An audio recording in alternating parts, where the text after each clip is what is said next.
오늘 저희가 같이 읽은 이 본문의 말씀은 아람의 군대 장관 나아만 장군의 이야기입니다. 어릴 때 주일학교 때부터 많이 들었던 말씀인 것 같습니다.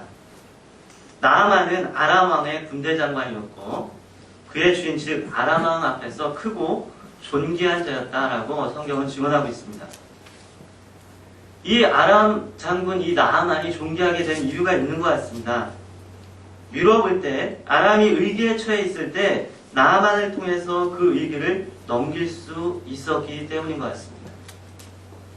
외세의 그런 침입이 있었을 때 이 나아만 장군이 용맹을 발휘하여서 그 나라를 구했다는 것입니다. 그는 큰 용사였습니다. 나라를 구한 민족적 영웅이었고 그 나라의 왕, 아람 왕이 크게 신뢰하는 사람이었습니다. 겉으로 볼 때 이 나아만 장군은 무엇 하나 부족함이 없는 사람처럼 보입니다. 국민들에게 지지를 받고 또 왕에게도 신뢰를 받는 권력의 실세요. 또한 신의가 두터운, 신뢰가 두터운 그런 사람이었습니다. 무엇 하나 부족함이 없는 사람처럼 보이는 이 나아만. 하지만 그에게도 문제가 있었습니다. 나병에 걸린 것이죠. 보여지는 부분은 화려하고 대단해 보이지만 그의 속은 썩어져 가고 있었다는 사실입니다. 여러분, 겉으로 웃고 아무 문제 없이 잘 지내는 듯 한다고 해서 그 사람의 내면도 그런 것은 아닐 수 있다는 말입니다. 우리에게 보이는 모습은 신앙적이고 성공적으로 보인다 할지라도 그 내면이 병들어 있고 상처가 있고 고통하고 있을 수 있다는 말이죠. 그 내면의 문제를 해결하지 않는다면 겉모습의 평안도 그 겉모습의 화려함도 언젠가는 무너질 수밖에 없다는 사실은 자명한 사실입니다. 어떻게 그 내면의 문제, 그 썩어져가는 그런 문제를 해결할 수 있을까요? 어떻게 하면 그 문제를 해결하고 하나님의 그런 역사하심을, 하나님께 함께하심을 볼 수 있을까요? 먼저는 하나님의 역사를 볼 수 있는 방법이 있다면 첫째는 믿음입니다. 오늘 나아만 장군의 치유가 어떻게 시작되었는지를 볼 필요가 있겠습니다. 오늘 본문에 의하면 한 이름 모를 소녀에 의해서 그 하나님의 놀라운 역사가 시작되었다는 것들을 볼 수가 있습니다. 이 어린 소녀는 나아만과 비교해 봤을 때 비교의 대상이 되지 않는 것 같습니다. 나아만은 아람에서도 정말 누구나 다 아는 유명한 사람이었습니다. 그리고 권력도 가지고 있었습니다. 또한 존경도 받는 그런 사람이었습니다. 하지만 이 소녀는 이름 없는 하나의 종에 불과했다는 것이죠. 2절 말씀에 이렇게 나와 있습니다. 전에 아람 사람이 떼를 지어 나가서 이스라엘 땅에서 작은 계집아이 하나를 사로잡음에 저가 나아만의 아내에게 수종 들더니.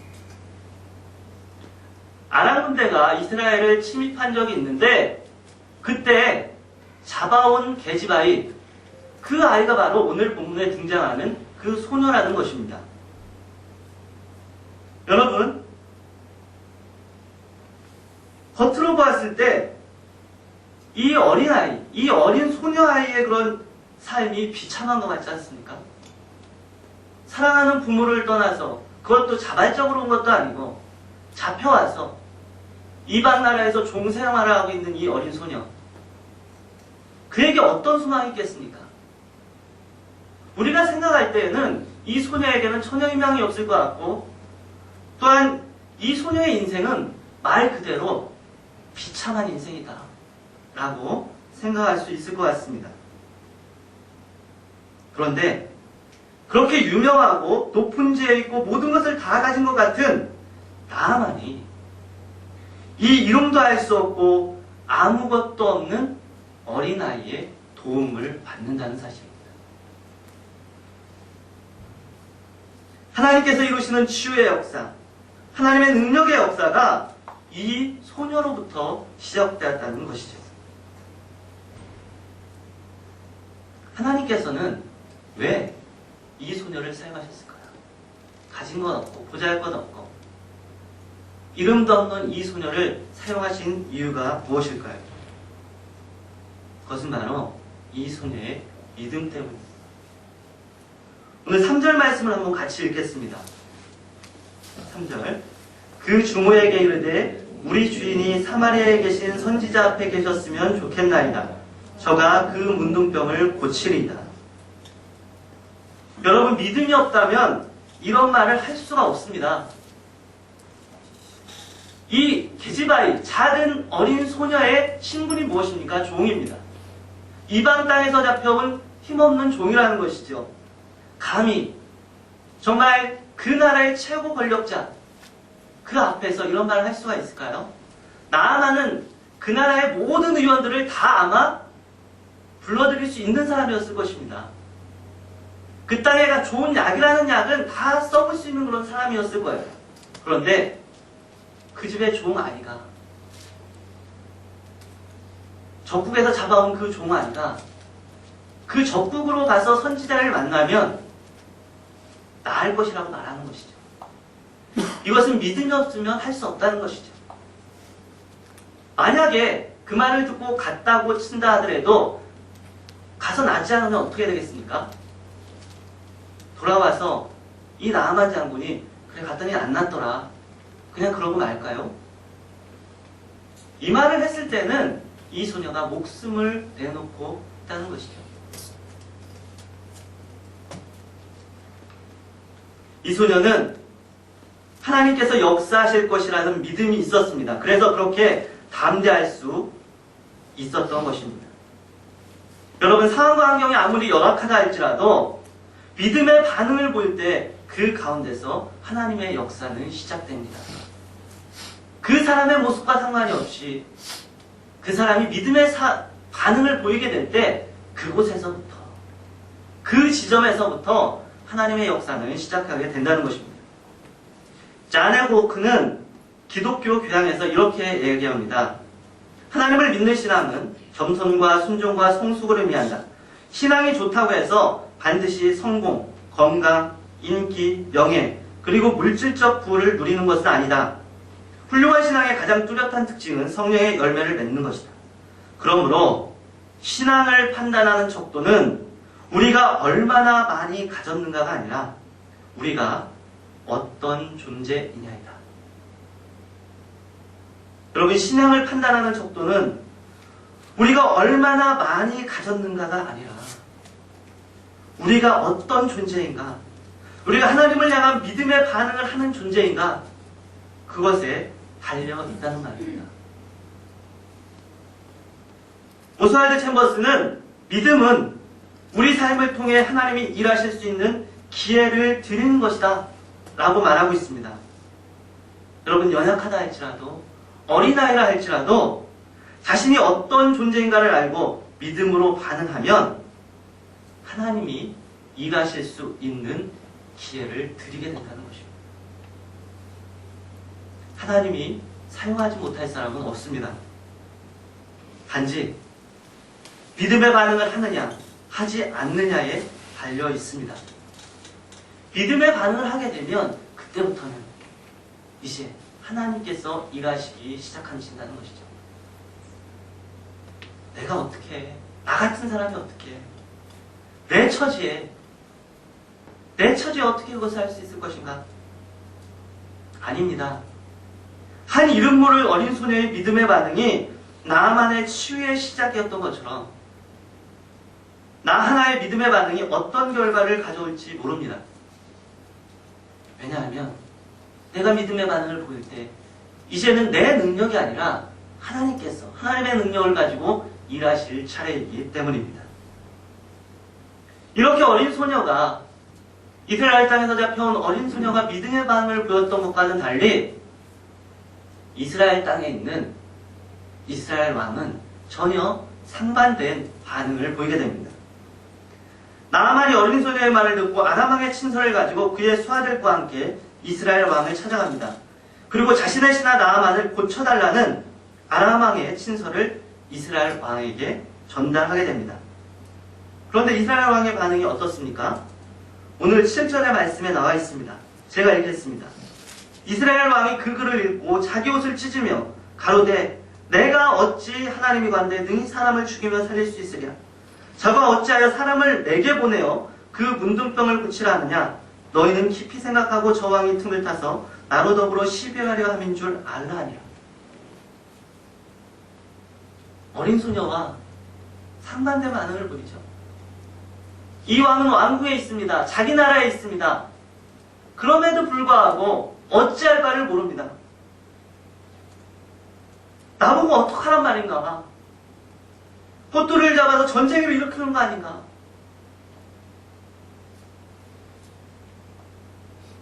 하나님 나라의 백성, 하나님의 백성임에도 불구하고 이 이스라엘 왕은 믿음의 반응을 보이지 못하고 두려움과 혼란스러운 가운데 빠져 있다는 것이죠. 여러분, 좋은 위치에 있다고, 좋은 환경을 가지고 있다고 믿음의 사람이 되는 것은 아닙니다. 상황과 환경은 어린 소녀에 비할 수 없이 좋았지만 이 이스라엘 왕은 믿음으로 반응하지 않았습니다. 하나님께서는 어떤 상황에 놓여 있는가, 어떤 지위에 놓여 있는가를 보시는 것이 아니고 어떤 반응을 보이는가, 하나님 앞에서 어떤 반응을 보이는가를 보십니다. 하나님께서는 오히려 어리석은 자를 들어서 지혜 있는 자를 부끄럽게 하시고 연약한 자를 들어 스스로 강하다 하는 자들을 부끄럽게 하시는 분입니다. 상황과 환경, 나의 상태가 아니라, 나의 그런 능력이 아니라 믿음의 반응이 하나님의 역사를 이루어가는 열쇠입니다. 썩어져가는 것을 해결하고 하나님의 역사를 볼 수 있는 첫 번째가 믿음이었다면 또 한 가지는 순종입니다. 당황하는 이스라엘 왕의 소식을 들은 하나님의 사람 엘리사가 나아만을 자신에게 보내라고 합니다. 그 이유는 이스라엘 땅에 선지자가 있는 줄을 알게 하기 위해서, 즉 하나님께서 모든 것을 주장하신다는 것을 알게 하기 위해서라고 얘기하고 있습니다. 나아만이 이제 엘리사의 문 앞에 이르렀습니다. 나아만이 처방을 기다립니다. 그런데 엘리사가 많은 말을 하지 않습니다. 단 한마디를 합니다. 요단강에 가서 몸을 7번 씻으라. 이때 나아만의 반응이 어떻습니까? 화를 내며 돌아갑니다. 왜 화를 내며 돌아갔을까요?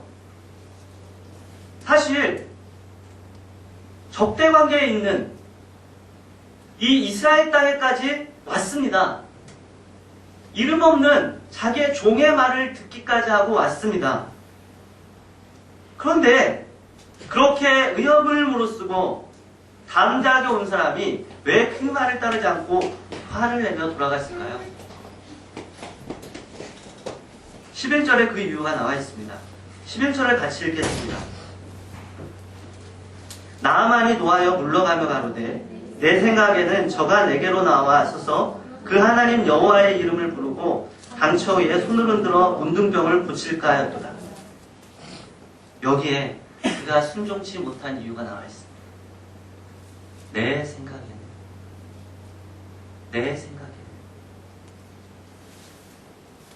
그는 자기의 방식, 자기의 생각으로 하나님의 역사를 제안하고 있었던 것이죠. 모든 것을 자기의 그런 생각의 틀 가운데 가두어 놓았습니다. 하나님의 역사까지. 5절에 보니까 그는 은금과 의복을 많이 가져왔다고 했습니다. 재물이면 고칠 수 있을 줄 알았습니다. 9절에 보니까 말과 병거들을 거느리고 갔습니다. 힘이 있으면 될 줄 알았습니다.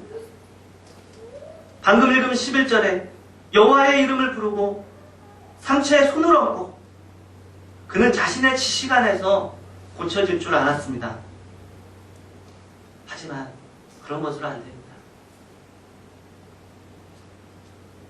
내 생각으로 가득하였으면 자기의 생각으로 가득하게 있으면 하나님의 뜻에 순종할 수 없고 하나님의 역사를 볼 수 없게 된다는 것이죠. 우리에게 있어서 가장 큰 영적 전쟁터는 바로 생각과 마음에 있습니다. 사단은 우리의 생각을 통해서 죄를 짓게 만들고 부정적으로 보게 만들고 하나님을 바라보지 못하게 만듭니다. 자기 생각으로 가득하면 그 생각의 틀로 모든 것을 보게 된다는 것이죠. 사람을 왜곡되게 보게 만듭니다. 단순한 것도 굉장히 복잡해집니다. 내 생각이 많아요. 별일하는 것도 생각 속에서 스스로 걱정을 늘릴 때가 많다는 것입니다. 이렇게 자기 생각으로 가득할 때에는 하나님의 뜻대로 결단하고 순종하기가 어렵습니다. 내 생각을 내려놔야 돼요. 그리스도인의 삶의 태도는 내 생각이 아니라 하나님께서 말씀하시면 순종하는 거예요. 하나님 말씀하셨습니까? 예, 순종하겠습니다. 라고 하는 단순한 삶이 바로 그리스도인의 삶의 태도입니다. 그런데 이 단순성에 대해서 빛색깔의 공기라는 책에서는 이렇게 얘기하고 있습니다. 이 단순성은 이른바 천진난만하고 나이브한 단순성을 말하지는 않는다. 이러한 단순성은 취약하여서 때가 되면 변질되기 마련이다. 이 단순성은 부정할 것을 모두 부정한 뒤에 긍정된 의대한 단순성이다. 내 생각이 있습니다. 상식도 있습니다. 상황과 환경에 대한 인식도 있습니다. 하지만 그것을 내려놓고 내가 경험한 것들, 내 생각들, 내 상식들, 내 환경을 다 내려놓고 이제는 하나님께서 말씀하셨기에 예라고 답하는 그 단순성, 그것이 바로 그리스도인의 삶의 태도라는 것이죠.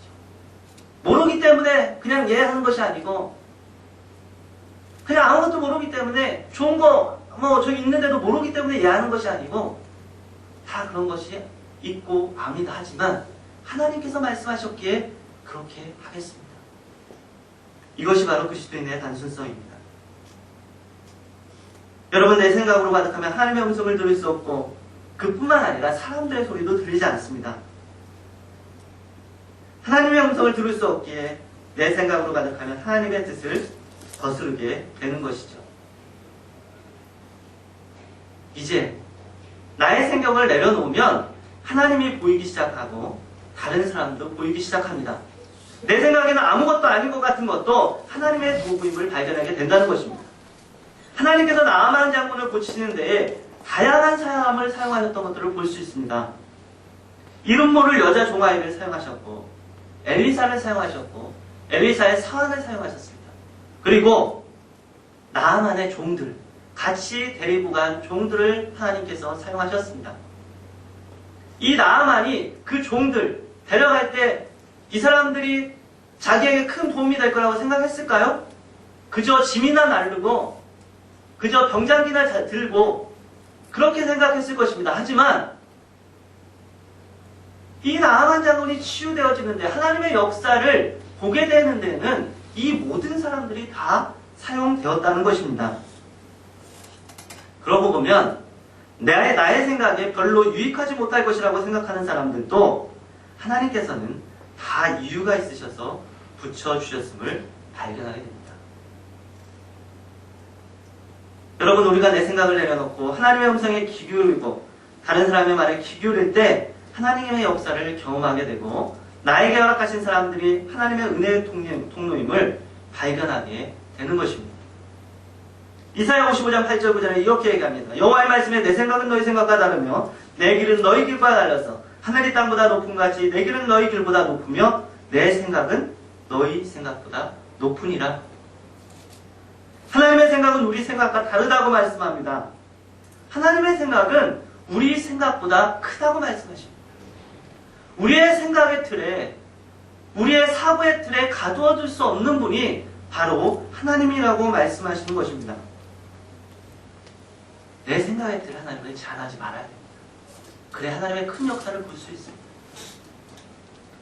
여러분, 치유가 언제 일어났습니까? 이 나아만 장군의 치유가 언제 일어났습니까?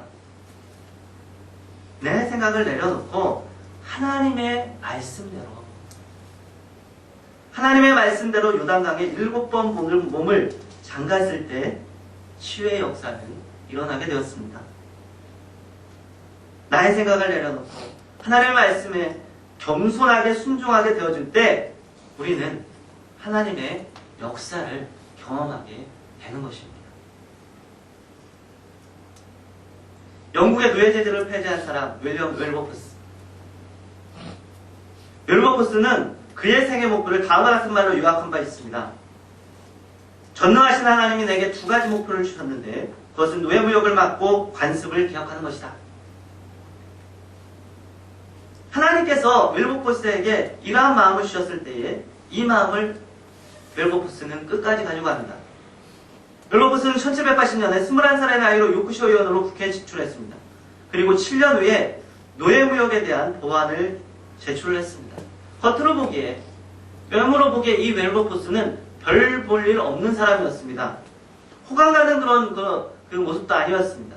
키는 작고 시력은 좋지 않았고 코는 의로 향해 있었다고 그렇게 얘기하고 있습니다. 보스웰이라는 사람이 이 웰버포스가 연설하는 것을 들었을 때 그를 가르쳐 잔챙이 세우라고 단정했습니다. 웰버포스는 잔챙이 세우다. 별 볼 일 없는 사람이다. 그는 기득권자들의 결정적인 반대를 많이 받았습니다. 사실 기득권자들은 노예무역을 통해서 많은 것들을 얻었기 때문에 당연히 반대를 하겠죠. 그러나 모든 문제에도 불구하고 그는 굴하지 않았습니다. 1789년, 1791년, 92년, 94년, 98년, 99년 하원에서 법안 논의가 되었지만 채택되지 않았습니다. 계속적으로 부결이 되었습니다. 그러다가 결국 1807년에 이 노예무역 폐지 법안이 통과하게 되었습니다. 그는 여기서 그치지 않았습니다. 이제는 노예무역뿐만 아니라 노예제도 자체를 없애는 그런 법안을 상정하게 이르렀습니다. 하지만 그는 건강상의 이유로 1825년에 하원에서 사임하게 되었습니다. 이 윌리엄 윌버포스가 그 하원에서 사임하였지만 거기에서 끝난 것은 아닙니다. 토마스 포엘 벅스톤이라는 사람이 그 뒤를 이어서 그 운동의 지도자가 되었고 1833년 양원 모두에서 노예제도 폐지 법안이 압도적으로 통과되었습니다. 이 노예제도 그 폐지 법안이 통과되고 사흘 후에 윌버포스는 죽게 되었습니다. 하지만 그는 아프리카 노예들을 위한 45년간의 줄깃한 노력을 인정받아서 웨스터민스터 사원에 묻히게 되었습니다. 윌버포스가 처음 연설했을 때 그를 가르쳐 잔챙이 세우라고 말했던 보스웰은 후에 이렇게 말했습니다. 지금은 그 새우가 부풀어 고래로 변했다.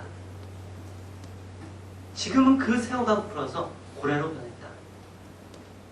잔챙이 새우처럼 보인다 할지라도 좌절하지 않고 믿음으로 끝까지 순종하면 하나님께서 고래로 변하게 하실 수 있다는 말입니다.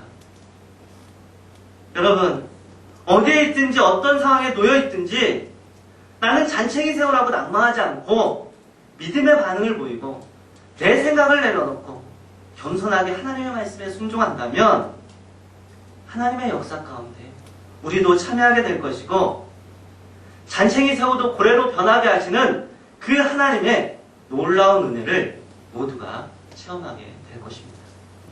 같이 기도하시겠습니다.